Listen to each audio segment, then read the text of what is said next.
नमस्कार, आपण पाहत आहे भांडा फोड न्यूज. एका दमात भ्रष्टाचारी कोमात.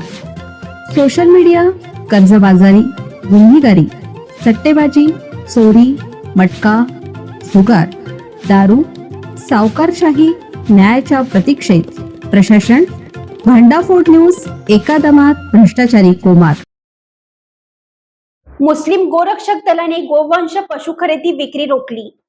समस्त मुस्लिम समाज समिती मुस्लिम गोरक्षक दलाच्या वतीनं बुधवारी मिरज येथील जनावरांच्या बाजारातून होणारी गोवंश पशु खरेदी विक्री रोखण्यात आली.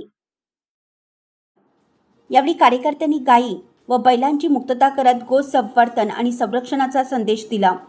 गोवंश खरेदी विक्रीसाठी आलेल्या बांधवांना गुलाब पुष्प देत, शासकीय नियमांची माहिती सांगत आणि शांततेत प्रबोधन करत गोवंश खरेदी विक्री रोखण्याचं कार्य करण्यात आले.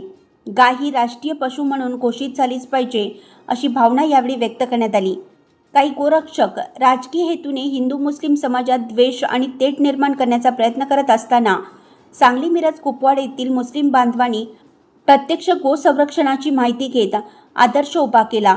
मुस्लिम समाजाने अशा शांततापूर्ण सेवा व्हावी आणि प्रबोधनात्मक मोहिमेमध्ये सहभागी व्हावे असं आवाहन यावेळी करण्यात आलं.